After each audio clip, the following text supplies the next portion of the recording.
کس طریقے سے ہم لوگ ان کو اٹیک کر سکتے ہیں. اور اسلام کے بارے میں ان کا وہی کام تھا کہ بھلا برا بولو اور ابن سلون کے ساتھ مل کر کے کچھ نہ کچھ پرابلمس کریٹ کرنا ہے. دیکھیے تب تک اسلام میں ابھی تک فائٹ کرنے کے لیے پرمیشن نہیں ملی تھی ان کو. اوکے, حضور صلی اللہ علیہ وسلم کو ابھی تک ان کو جا کے جہاد کرنا ہے, جنگ پہ جانا ہے, ابھی تک ان کو پرمیشن نہیں ملی تھی. تو یہ ان لوگ بس پلان کر رہے تھے کہ کس طریقے سے ان کے ساتھ انہوں فائٹ کرے. تو ایک بار حضور صلی اللہ علیہ وسلم ریسٹ کر رہے تھے, تو حضور صلی اللہ علیہ وسلم کو اور ان کے پاس سعد ابن وقاص اور کچھ آرمی تھی جو حضور صلی اللہ علیہ وسلم کو پروٹیکٹ کر رہے تھے. اوکے, تبھی کچھ ورسز نازل ہو گئے. ورسز کیا نازل آ گئے کہ او محمد صلی اللہ علیہ وسلم اٹھو, گیٹ اپ اور کنوے دا میسیج. اوکے, آپ اپنی ڈیوٹیز کو پورا کرو اور یاد رکھو اللہ تمہاری حفاظت کرنے والا ہے. تو جیسے حضور صلی اللہ علیہ وسلم نے یہ بات سنے تو حضور صلی اللہ علیہ وسلم نے بولے کہ جو ان کے پاس جو سعد بن وقاص اور جو آرمی کھڑی تھی ان کو بولے کہ آپ جاؤ اور آپ اپنے کام پہ لگ جاؤ, کیونکہ مجھے اللہ تعالیٰ کی طرف سے وحی آ گئی ہے کہ میری حفاظت جو ہے اللہ سبحانہ تعالیٰ کرنے والا ہے.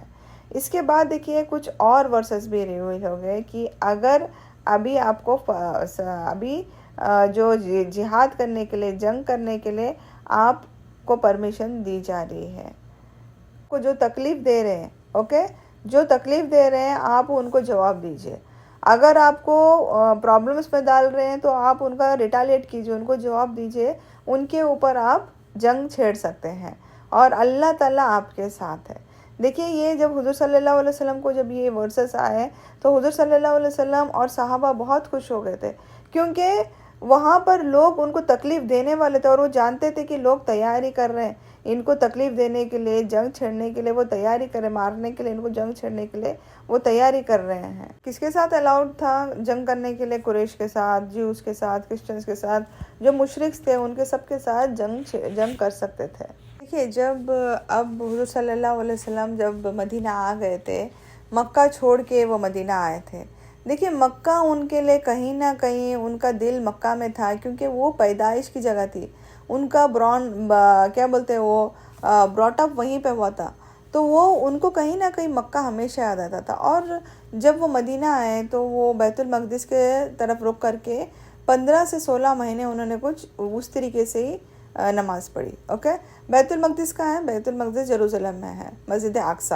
اوکے, جو آج ہم لوگ مسجد اقصی بولتے ہیں. تو فرسٹ اگر ہماری جو امپورٹنٹ مسجدوں میں سے دیکھا جائے گا تو کون سی ہے؟ مکہ ہے, پھر مدینہ ہے اور بیت المقدس ہے. اوکے, مکہ سب سے فرسٹ پہ ہے. تو حضور صلی اللہ علیہ وسلم پہلے کس کی طرف رک کر کے نماز پڑھتے تھے؟ کیونکہ حضور صلی اللہ علیہ وسلم کو دیکھیے نماز کا حکم آ گیا تھا, نماز پڑھنا تھا, کمپلسری بنا دی, فرض بنا دیے تھے ہمارے لیے. پر نماز کیسے پڑھتے تھے؟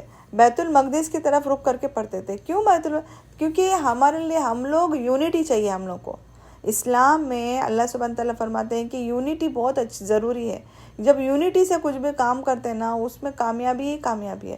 تو جب نماز بھی پڑھی جاتی تھی وہ ایک یونٹی کا ایک بولتے ہیں نا ایک سمبل ہے وہ, تو سب کے سب کر کے نماز پڑھتے تھے.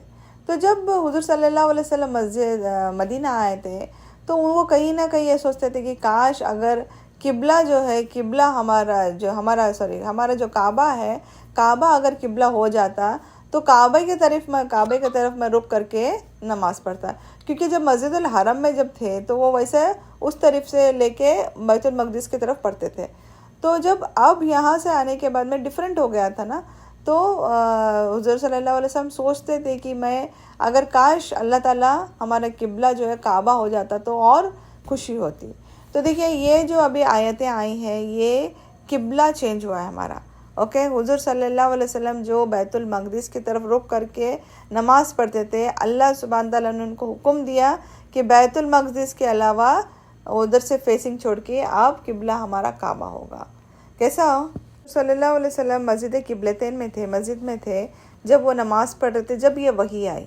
اوکے, یہ وحی کیسی آئی تھی کہ 180 ڈگری چینج ہو گیا تھا. دیکھیں اوکے کیسا, بیت المقدس کہاں پہ ہے اور کعبہ شریف کہاں ہے, ایک دم ڈفرینٹ, ایسٹ ٹو ویسٹ بولتے ہیں نا, اس طریقے سے اتنا ڈفرینٹ ہو گیا تھا.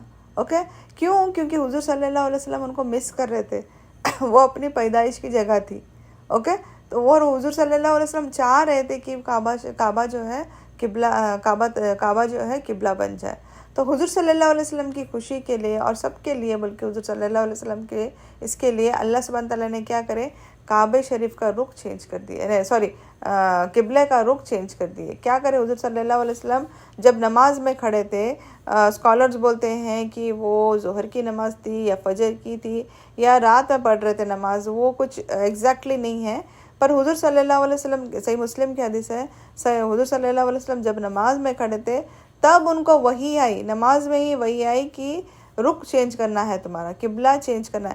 تو انہوں نے اپنا سارا کا سارا قبلے کا ڈائریکشن چینج کر دیا. تو یہ جو لوگ تھے جو نماز کو آ رہے تھے, ان لوگ نے جب حضور صلی اللہ علیہ وسلم کو دیکھا کہ انہوں نے اپنا قبلہ چینج کر دیا ہے, تو وہ جو صحابہ تھے دوسرے مسجدوں میں جا کے جلدی فوراً انفارم کر دیے کہ حضور صلی اللہ علیہ وسلم کو وحی آ گئی ہے کہ آپ کو قبلہ چینج ہو گیا, آپ کا اوکے قبلہ چینج ہو گیا, مسجد بیت المقدس سے مسجد حرم ہو گیا ہے. اوکے, تو حضور صلی اللہ علیہ وسلم نے جیسے ہی چینج کیے تو سارے کے سارے جتنے صحابہ تھے انہوں نے بھی چینج کیے. تو یہ تھا مسجد قبلتین. مسجد قبلتین اگر آج ہم لوگ مدینے جاتے ہیں تو مسجد قباء ملے گی. مسجد قباء وہ ہے جس میں حضور صلی اللہ علیہ وسلم فرسٹ آئے تھے, فرسٹ لینڈ کیے تھے, جب مدینے میں انٹری کیے تھے تب انہوں نے وہاں پہ مسجد بنائی, وہاں پہ نماز پڑھی. اوکے, تو وہاں پر 2 رکعت نماز پڑھیں گے تو ان کا ثواب کیا ہے, 1 عمرے کا ثواب ہے. یہ مسجد قبلتین میں اگر آپ جاتے ہیں تو مسجد قبلتین کیا ہے, مسجد قبلتین وہ ہے جس میں ہم حضور صلی اللہ علیہ وسلم کو قبلہ چینج ہوتے ہوئے بتایا گیا تھا, قبلہ ان کا چینج کر دیے تھے. اوکے, مسجد اقصیٰ سے چینج ہو کر مسجد الحرم بن گیا تھا. تو یہ سٹوری تھی قبلہ چینج ہونے کی. تو امید کرتی ہوں آپ لوگوں کو سمجھ میں آیا رہے گا, کیونکہ یہ بھی بہت ایک امپورٹنٹ سٹوری تھی. اب کچھ آیتیں دیکھیے, بہت فاسٹ آیتیں بھی آ رہی تھی.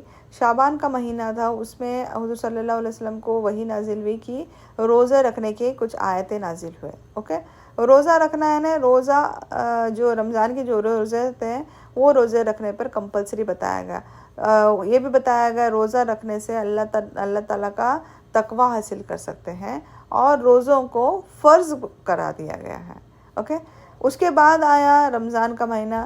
تو رمضان کے مہینے میں کیا ہوتا ہے, اب روزے جب ہم لوگوں کو فرض کر دیے گئے ہیں تو رمضان کے مہینے میں روزہ رکھنا تھا. اور رمضان کے مہینے میں بہت ہی ایک امپورٹنٹ چیز وہاں پر ہوئی جو ہمارے لیے ہسٹری بن گئی تھی. اوکے, ہم سب مسلمانوں کے لیے ایک ہسٹوریکل ایونٹ بول سکتے, سب سے بڑا ایونٹ اس ٹائم پہ ہوا تھا. اس ایونٹ کی بات کریں گے انشاءاللہ. اس کے ساتھ ساتھ یہ بھی بتا دوں کہ فطرہ اور زکوٰۃ بھی اس ٹائم پہ کمپلسری ہو گیا تھا. اوکے, جب رمضان کا مہینہ آیا تو جیسے روزوں کے بارے میں ذکر کری میں نے ابھی, اسی طریقے سے فطرہ بھی دینا ہے کر کے بتایا گیا, اور زکوٰۃ بھی کمپلسری ہو گئی تھی. تو انشاءاللہ اب آنے والی ہے انشاءاللہ جنگ بدر کے بارے میں ہم لوگ کچھ ڈسکس کریں گے, کس طریقے سے جنگ بدر ہوئی, کس طریقے سے اس میں پارٹ لیا گیا انشاءاللہ. تو آج انشاءاللہ کلاس ہم لوگ یہیں پہ ختم کرتے ہیں, کیونکہ جنگ بدر کا جو رہے گا ایک نیو چیپٹر ہے. اوکے, اس کو انشاءاللہ آرام سے سکون سے ایک اچھے چیپٹر میں دیکھتے ہیں انشاءاللہ. اوکے, تب تک اپنا خیال رکھیے اور اسی طریقے سے کلاسز کو دیکھتے رہیے, اس کو دوسروں تک بھی پھیلانے کی کوشش کیجیے, اور ہم سب کو اپنے دعا میں یاد رکھیے. اللہ تعالیٰ سے یہی دعا ہے کہ اللہ تعالیٰ ہمیں جو بھی سیکھتے ہیں سمجھنے کی اسے توفیق عطا فرمائے. اللہ تعالیٰ ہمیں دین پہ رکھے, ہمارا خاتمہ بھی دین پر کرے, جب تک زندہ رکھے کلمہ شہادہ پہ رکھے.